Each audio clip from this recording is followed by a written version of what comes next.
segunda aula do segundo trimestre de 2025 da nossa CPAD, Casa Publicadora das Assembleias de Deus, lição de juvenis de 15 a 17 anos, uma viagem pelo Novo Testamento. Nós já estudamos aí o período intertestamentário do dia 6 de abril de 2025.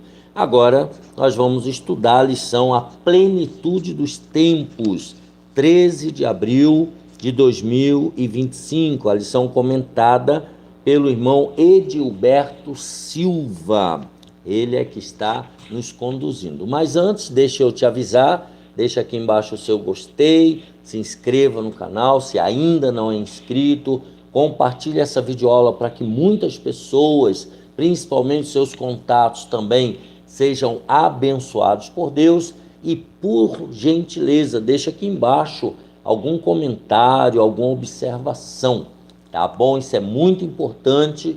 Lembrando que a CPAD é uma livraria evangélica do povo de Deus, tem em todo o território nacional. Aqui em São Paulo, onde estamos, a livraria CPAD está na rua João Tobias 360, ali pertinho do metrô Belém, e bem ao lado do novo templo da Assembleia de Deus do Belenzinho. Ali também no novo templo da Assembleia de Deus do Belenzinho, no térreo, você tem a livraria da associação. Procure ali o irmão Alex, o pastor Silas, e compre ali a sua Bíblia, a sua revista, seu livro evangélico, e a Provix, que é a livraria online, que quando você compra online, recebe aí na sua casa, você ajuda diretamente aqui o nosso canal. Quero agradecer a Deus por esta oportunidade de estarmos juntos, pedindo a Deus que abençoe nosso irmão Reginaldo, que tem nos cedido esse espaço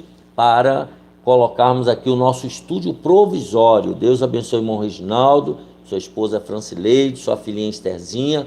Também Deus abençoe o irmão Josué, marido da Marilena, que também tem nos ajudado aqui na composição do cenário, e o irmão Vinícius, que tem nos ajudado na iluminação. E por que também não dizer, Deus abençoe, agradeço a Deus pela vida da Raquel, minha esposa, meus filhos Bianca e Gabriel, e Deus abençoe poderosamente o nosso membro aqui do canal, que é o irmão Jefferson Queiroz, que Deus possa abençoá-lo poderosamente. Vamos lá então, a plenitude dos tempos, a segunda lição de juvenis, 13 de abril de 2025.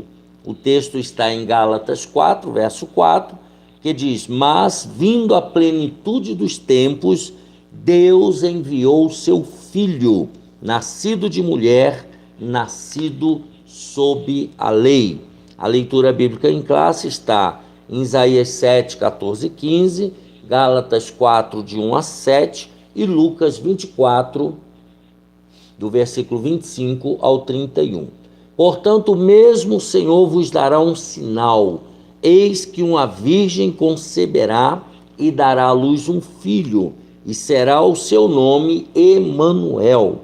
Manteiga e mel comerá, até que ele saiba rejeitar o mal e escolher o bem.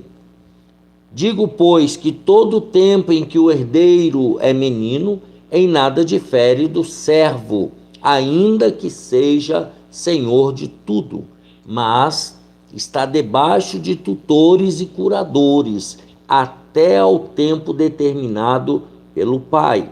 Assim também nós, quando éramos meninos, estávamos reduzidos à servidão, debaixo dos primeiros rudimentos do mundo.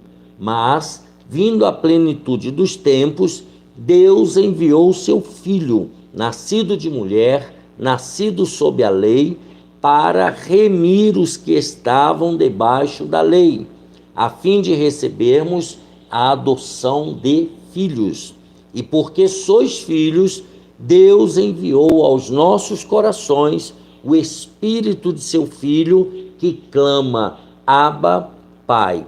Assim que já não és mais servo, mas filho. E se és filho, és também herdeiro de Deus por Cristo. E ele lhes disse: ó nécios e tardos de coração, para crer tudo o que os profetas disseram. Porventura, não convinha que o Cristo padecesse essas coisas e entrasse na sua glória? E começando por Moisés e por todos os profetas, explicava-lhes o que dele se achava em todas as Escrituras. E chegaram à aldeia para onde iam, e ele fez como quem ia para mais longe. E eles o constrangeram, dizendo: fica conosco, porque já é tarde, e já declinou o dia. E entrou para ficar com eles. E aconteceu que, estando com eles à mesa, tomando o pão, o abençoou, e partiu-o e lhe deu. Abriram-se-lhes então os olhos, e o conheceram, e ele desapareceu-lhes. Lições e objetivos. Primeiro, apresentar a centralidade de Cristo em toda a Bíblia, analisar algumas profecias do Antigo Testamento sobre o Messias, e terceiro objetivo, reconhecer o cumprimento de tais profecias nos registros do Novo Testamento. Vejamos então, Cristo, o tema central da Bíblia. De Gênesis a Apocalipse, a Bíblia aponta para Jesus, com profecias já cumpridas acerca dele. O seu nascimento miraculoso, foi gerado pelo Espírito Santo no ventre de sua mãe, o local de sua vinda, a sua morte e a sua ressurreição. Também com promessas que se cumprirão, a exemplo de sua volta, para buscar aqueles a quem Jesus prometeu preparar um lugar. Isso está em João 14, do versículo 1 ao 3. O próprio Jesus disse que as Escrituras inteiras testificavam a seu respeito. Então, toda a Bíblia Sagrada falava e fala de Jesus. Certa feita, ao ler o livro do profeta Isaías, em uma sinagoga em Nazaré, Jesus afirmou: hoje se cumpriu esta escritura em vossos ouvidos. Lucas 4, 21. Como fora anunciado séculos antes pelo profeta Isaías. Lá estava Jesus, ungido pelo Espírito do Senhor, evangelizando os pobres, curando os quebrantados de coração, apregoando liberdade aos cativos, dando vista aos cegos, pondo em liberdade os oprimidos e anunciando o ano aceitável do Senhor. Isso está em Isaías 61, do versículo 1 ao 3, e agora em Jesus isso estava se cumprindo. Todos podiam ver Jesus operando tais sinais, mas nem todos creram. Então, as pessoas na época de Jesus viam ele fazendo os milagres, mas mesmo assim, muitos não creram que ele era o Messias. Na ocasião, lá em Atos 8, 26 a 40, na qual Filipe evangeliza o etíope, ele está evangelizando o etíope. Ele começou pelo texto de Isaías 53, que o homem lia. Esse etíope estava lendo Isaías 53, então Filipe começa por ali e continuou, como está escrito, a explicar outras partes das Escrituras, lhe anunciando a Jesus. Como podemos ver nestas e em tantas outras passagens, o Messias, o Cristo, o ungido de Deus, é o tema central das Escrituras. Então, Jesus é o personagem principal da Bíblia, desde o Gênesis até o Apocalipse. Número 2. profecias sobre o Messias. O momento da vinda do Messias, aguardado pelos judeus, mas não aceito por todos. João 1, 11, 12 registra isso. Nem todos o receberam. Está registrado em várias profecias com precisão de detalhes. Tá? Então tem os detalhes na profecia. Não é uma profecia jogada aleatoriamente. Especificidade sobre a sua concepção sobrenatural. Ele iria nascer, né, de maneira sobrenatural. A mulher da qual ele nasceria, que seria uma virgem. O lugar de seu nascimento, lá em Belém. Sua encarnação, né, ele se tornando um ser humano, Emanuel, e sua ida ao Egito com seus pais, por causa de perseguição.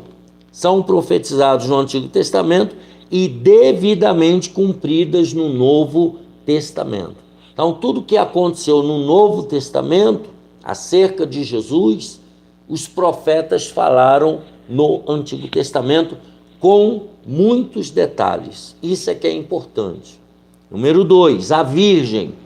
Então, é um dos exemplos. Como deveria ser uma virgem que conceberia Jesus, assim como foi profetizado por Isaías. Isaías 7,14. O anjo Gabriel foi exatamente ao endereço de uma moça com essa característica. Uma virgem. O nome da agraciada era Maria. Seu estado de virgindade foi confirmado por ela mesma quando ela disse ao anjo: como se fará isso, visto que não conheço o varão? Lucas 1,34. Segura de que a profecia era verdadeira, Maria se colocou à disposição para seu cumprimento quando disse: cumpra-se em mim segundo a tua palavra. Lucas 1,38. Então ela se disponibilizou a aceitar o cumprimento da profecia na sua vida. A cidade. O profeta Miqueias havia predito a cidade de Belém como lugar onde o Messias nasceria, Miqueias 5,2. Mas como se cumpriria a profecia, visto que José e Maria moravam em Nazaré? Olha só, muito distante.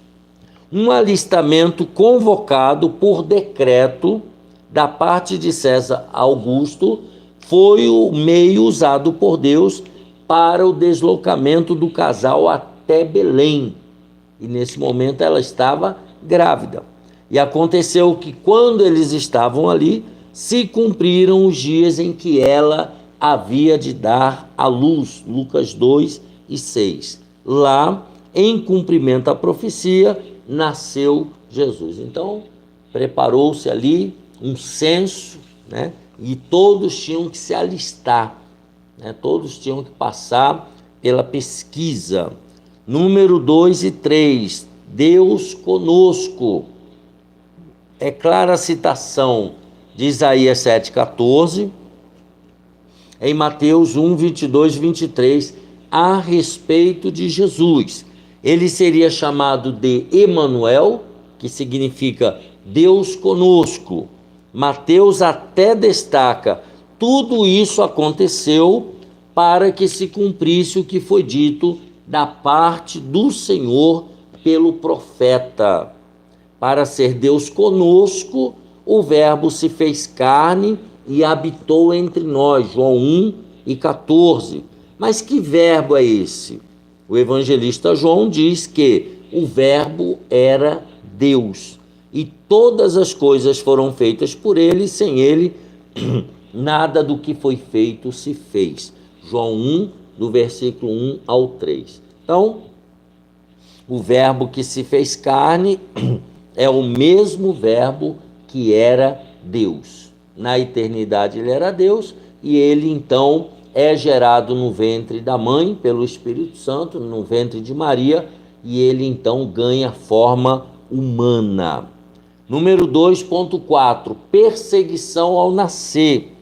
Profecias de Oséias e Jeremias foram cumpridas quando ocorreu a implacável perseguição de Herodes em busca de matar o menino Jesus.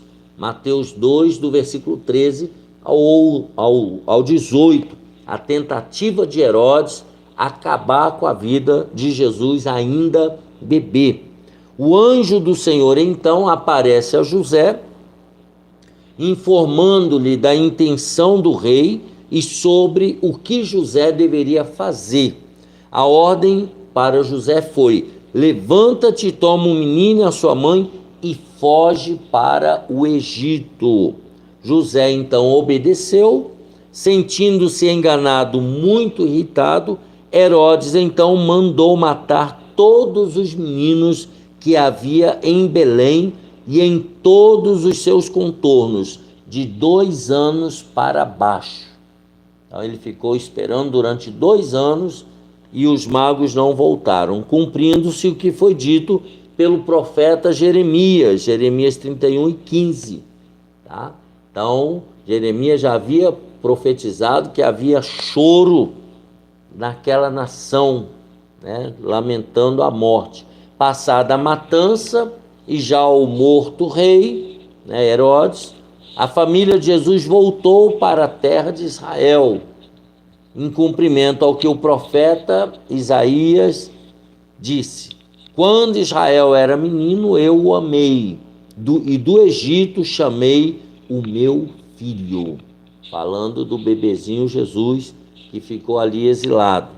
A razão de sua vinda, por que o Messias veio?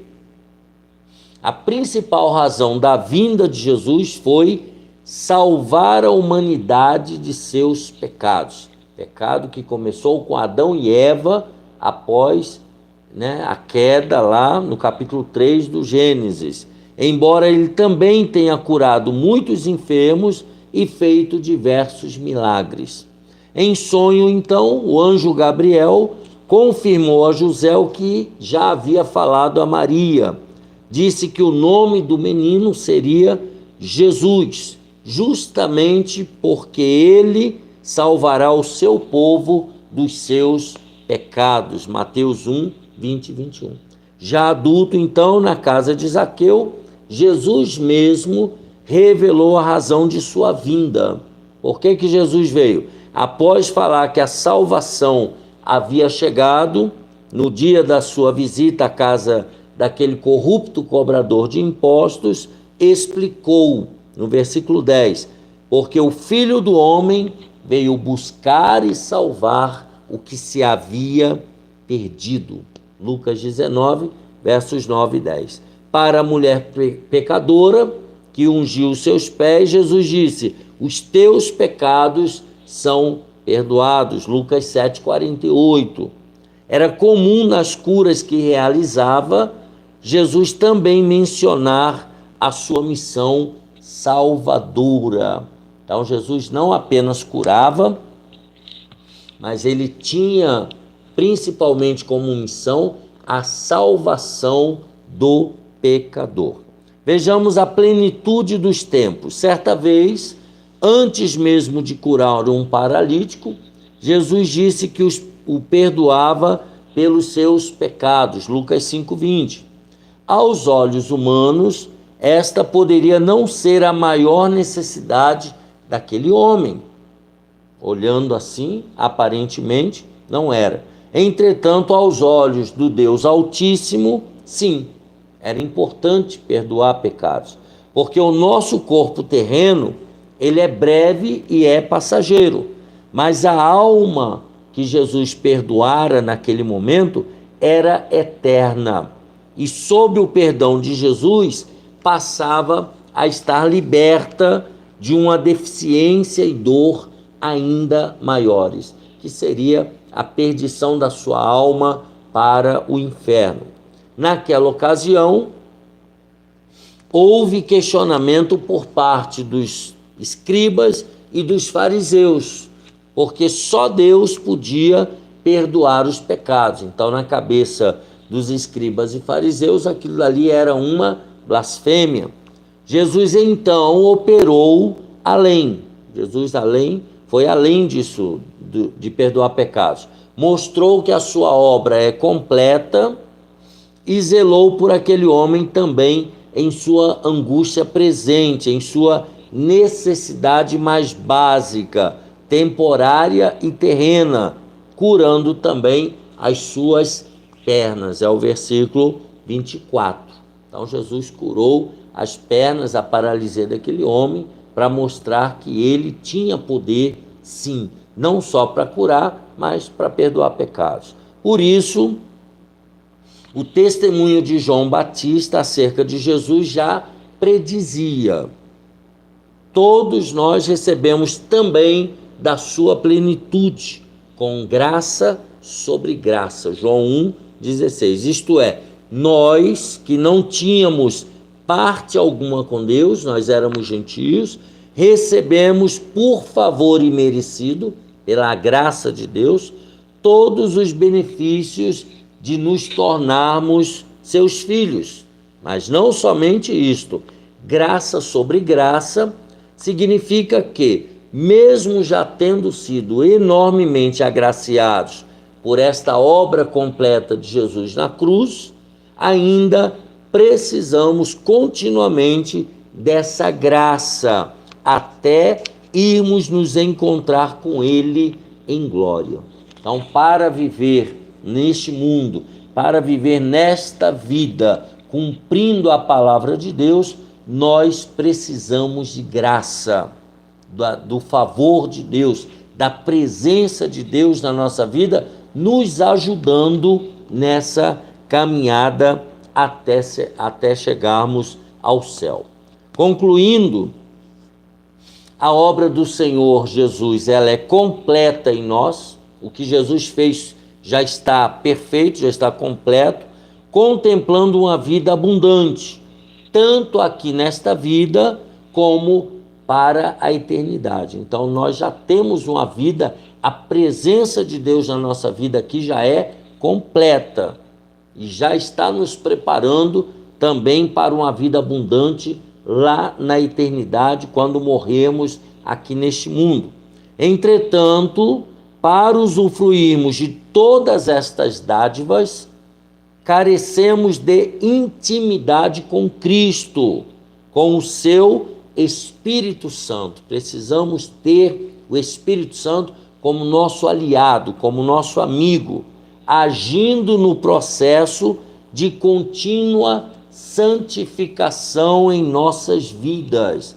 É o Espírito Santo que nos faz orar, é o Espírito Santo que nos ajuda a vencer o pecado, é o Espírito Santo que nos leva ao arrependimento, à busca pelo perdão em Cristo Jesus, é o Espírito Santo que nos ajuda, é Ele que nos convence da justiça, do juízo e do pecado.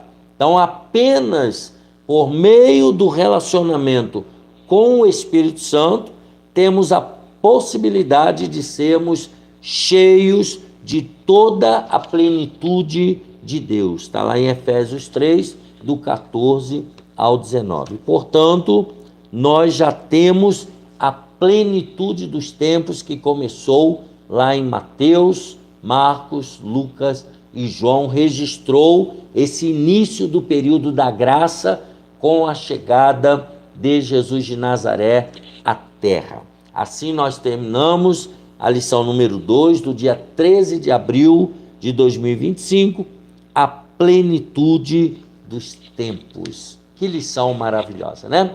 Não se esqueça, deixa aqui embaixo o seu gostei, deixa aqui embaixo algum comentário, uma paz do Senhor, um abraço, alguma observação para mostrar que você está vivo e ativo, não, que você não é simplesmente uma pessoa passiva que chegou aqui, assistiu, foi embora, não falou nada, não falou se entendeu, se gostou, não deu o seu like ou não deu o seu dislike, não compartilhou, você não fez nada. Então é importante esse seu comentário, essa sua observação, para que a gente possa ter uma interatividade. Final, então, da lição 2, 13 de abril de 2025, a plenitude dos tempos. Um abraço apertado, a paz do Senhor e até a próxima aula juvenis, se Deus quiser.